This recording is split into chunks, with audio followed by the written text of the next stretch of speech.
콘티넨탈 25 속에서 오르쇼라가 걷는 숲길 곁에는 낡은 기계 공룡들이 서 있습니다. 기계음을 내며 입을 벌리는 이 싸구려 테마파크의 자네들은 한때 지구를 지배했다가 멸종한 존재들의 초라한 재현이죠. 라두 주데 감독은 이 공룡 앞에 있는 오르쇼라의 모습을 보여주며 냉소적인 질문을 던집니다. 인간이 만들어낸 시스템 앞에서 무력한 개인의 양심이란 결국 이 기계 공룡처럼 껍데기만 남은 박제품이 아닐까요? 베를린 국제영화제 은곰상을 받은 콘티넨탈 25는 죄책감에 시달리는 한 여성의 반복적 고백을 통해 현대 사회의 구조적 모순이 어떻게 개인의 양심을 무력화시키는지를 보여줍니다.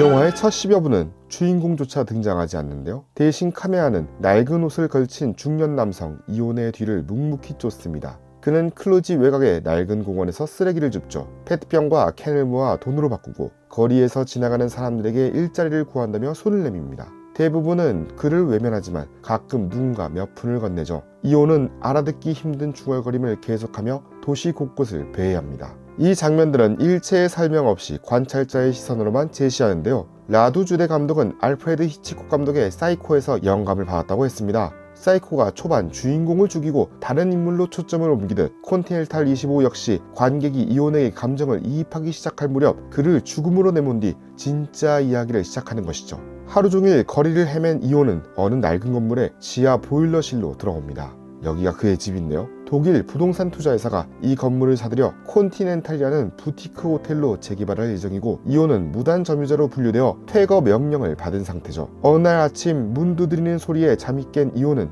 법원 집행관 오르쇼라와 무장경찰들을 마주합니다. 오르쇼라는 이온에게 지금 당장 이곳을 비워야 한다고 통보하는데요. 쉼터를 알아봐주겠다고 짐을 옮길 차량도 준비했다고 말하죠. 이온은 쉼터는 싫다고 조금만 시간을 달라고 애원합니다. 오르슐라는 20분을 주고 경찰들과 밖으로 나가 커피를 마시는데요. 20분 뒤 돌아왔을 때 그들이 발견한 것은 라디에이터에 철사줄을 걸어 목을 맨 이온의 시신이었죠. 이 사건 이후 영화는 오르슐라가 주변 사람들을 만나며 같은 이야기를 반복하는 구조로 전개됩니다. 오르슐라는 상사에게, 남편에게, 친구에게, 엄마에게, 옛 제자에게, 사제에게 똑같은 이야기를 하죠. 보일러실의 오줌 냄새, 라디에이터에 걸린 철사, 이온의 부풀어 오른 눈. 매번 오르슐라는 법적으로는 문제없다는 걸 알지만 마음이 편치 않다고 말합니다. 그리고 매번 똑같은 대답을 듣죠. 당신 잘못이 아니야. 이 반복 자체는 주데 감독의 의도인데요. 오르슐라의 고백은 진정한 참여라기보다 자기 위안을 위한 의뢰에 가깝죠. 친구 도리나와의 대화도 흥미로운데 도리나는 자신의 아파트 단지에 나타나는 노숙자 이야기를 꺼내죠. 그 남자가 불쌍하긴 한데 복도에 배설하는 냄새 때문에 견딜 수가 없다고 말입니다. 그러면서도 도리나는 자신이 얼마나 많은 곳에 기부하는지 자랑하죠. 이 장면에서 주데 감독은 현대인의 위선을 냉정하게 해부하는데요. 멀리 있는 전쟁 희생자들에겐 이유로씩 기부하면서 바로 옆 노숙자는 냄새 난다면 쫓아내는 모순 말이죠. 양심은 스마트폰 화면 속에서 몇 번의 클릭으로 해소되는 상품이 되었습니다. 엄마와의 대화는 더 극단적인데요. 오르슐라의 엄마는 헝가리계로 루마니아가 100여 년 전 클루지와 트란실바니아를 헝가리로부터 빼앗아갔다는 역사적 원한을 여전히 품고 있죠. 오르슐라가 이온의 죽음을 이야기하자 엄마는 대화를 빅토르 오르반의 헝가리가 얼마나 훌륭한지로 돌려버립니다. 오르슐라가 오르반 정부를 파시스트라고 비판하자 엄마는 격분하며 딸을 창녀라고 부르며 집 밖으로 쫓아내죠. 민족주의와 역사적 트라우마는 가족관계마저 파괴한 것입니다. 술에 취한 오르쇼라는 우연히 만난 옛 제자 프레드를 다시 찾아가는데요. 남편과 아이들은 그리스로 가족여행을 떠났고 오르쇼라는 혼자 클루지에 남았죠. 프레드는 법학을 공부했지만 지금은 음식 배달 라이더로 일하는데요. 그의 배달 가방에는 나는 루마니아인이라는 LED 글자가 깜빡이죠. 프레드는 방글라데시나 스리랑카 출신 배달원들은 인종차별적인 운전자들에게 치이곤 하니까 자신이 루마니아인임을 명시해야 한다고 설명합니다. 그리고 프레드는 자신이 선불교에 심취해 있다며 온갖 선문담을 늘어놓습니다.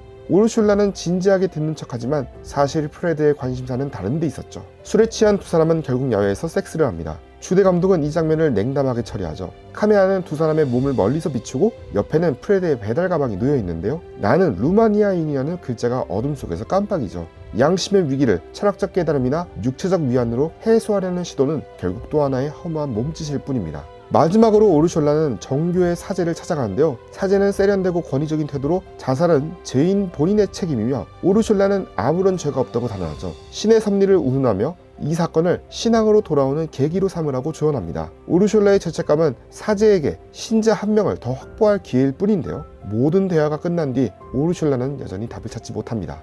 주대 감독은 각 대화 시퀀스 사이사이에 클루지의 건축물들을 고정 카메라로 담아내죠. 아이폰으로 촬영된 이 장면들은 아무런 음악도 해설도 없는데요. 감독은 루마니아는 사회주의 붕괴 이후 극단적인 시장 만능주의로 전환했다. 과거 비밀 경찰 출신들이 부동산 재벌이 되었고 주거권은 투자 상품이 되었다라면서 이온이 죽은 보일러실 자리에 들어설 콘티넨탈 호텔은 이 모든 모순의 상징이라고 밝혔는데요. 오르숄라의 죄책감은 몇 주 후면 잊힐 것이고 언론의 선정적 보도도 다른 뉴스에 묻힐 것이라고 전했습니다. 이처럼 주대 감독은 관객에게 감정이입을 유도하기보다 거리를 두고 상황을 분석하도록 만들죠. 오르숄라의 고백이 반복될수록 관객은 오르숄라의 진정성을 의심하기 시작합니다. 오르숄라는 정말 이온의 죽음을 슬퍼할까요? 아니면 자기 자신이 착한 사람이라는 확신을 얻고 싶은 것일까요?